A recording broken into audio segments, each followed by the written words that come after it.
Maka adat budaya yang bertentangan dengan syariat Islam itu adalah semua hasil karya manusia yang menyalahi nas-nas Al-Quran dan As-Sunnah yang mengandung unsur-unsur kemusyrikan, bid'ah, khurafat, takhayul, dan kedoliman. Ini saya baca sesuai nas himpunan putusan tarjih loh. Nanti dikira saya ustadznya keras banget. Saya baca apa adanya. Nanti bisa dibaca di halaman 154 jilid 3. Baik.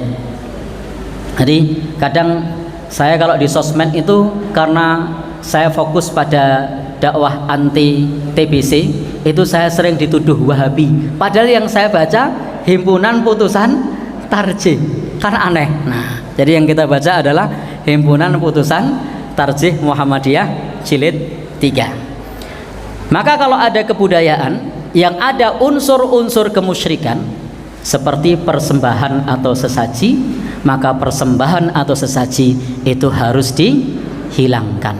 Kenapa? Karena di dalam agama kita tidak boleh membuat persembahan atau sesaji. Tapi berbeda jika kita mengadakan satu kegiatan budaya tapi tanpa ada unsur sesajinya, maka itu bisa masuk kategori karnaval budaya. Boleh atau tidak? Boleh.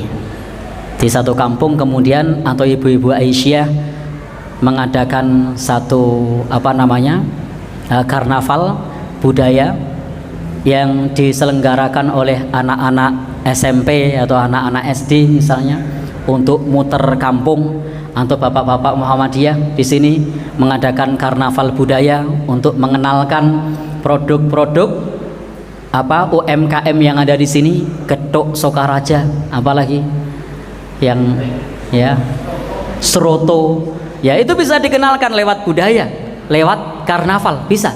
Tetapi harus kita ketahui bahwa di dalam agama kita dilarang untuk membuat sesaji.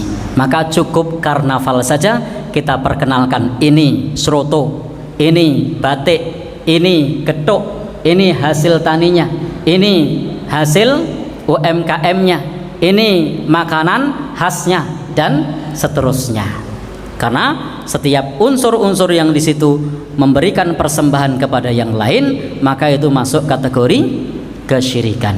Demikian pula masih menurut himpunan putusan tarjih tidak boleh di situ ada bid'ah. Artinya apa ada bid'ah itu?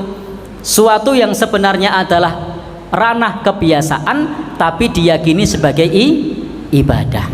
Ibadah itu di dalam himpunan putusan tarjih itu nanti ada bab masalah 5.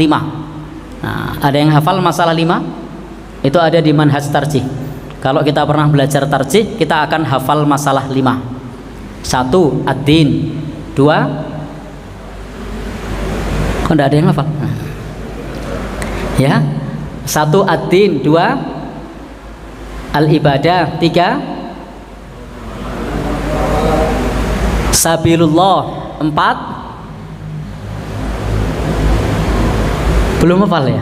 Baik, nanti perlu satu saat dari majelis tarjih untuk mengenalkan masalah 5. Nah, diantaranya ad-din, ad-dunya, al-ibadah, sabilullah, kemudian qiyas atau istihad.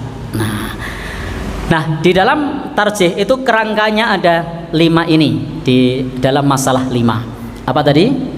Ad-din, agama, ad-dunya, dunia, apa itu agama, apa itu dunia, apa itu ibadah, apa itu sabilillah, dan apa itu qiyas. Nah, dalam masalah ibadah itu di Muhammadiyah meyakini ada 2. Yang pertama adalah ibadah khusus. Yang pertama apa? Ibadah khusus. Yang kedua adalah ibadah umum. Apa bedanya ibadah khusus dan ibadah umum?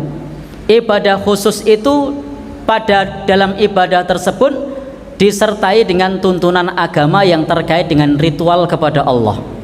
Contohnya sholat, puasa, zikir, baca Quran. Maka itu masuknya kategori ibadah khusus.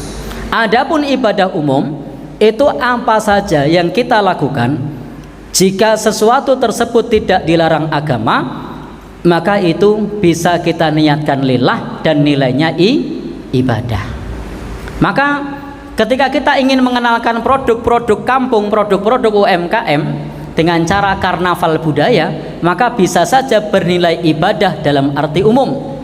Tetapi kalau kemudian di situ disertai dengan ritual-ritual seperti zikir-zikir tertentu, maka itu masuk kategori ibadah dalam arti khusus, dan itu masuk dalam kategori bid'ah. Bisa dipahami? Yang umum sama yang khusus. Sehingga ketika kita melakukan aktivitas muamalah, maka jangan sampai kemudian kita jadikan sebagai ritual, tapi cukup jadikan sebagai kebiasaan. Selama kebiasaan tersebut bukan kebiasaan yang bertentangan dengan tuntunan agama.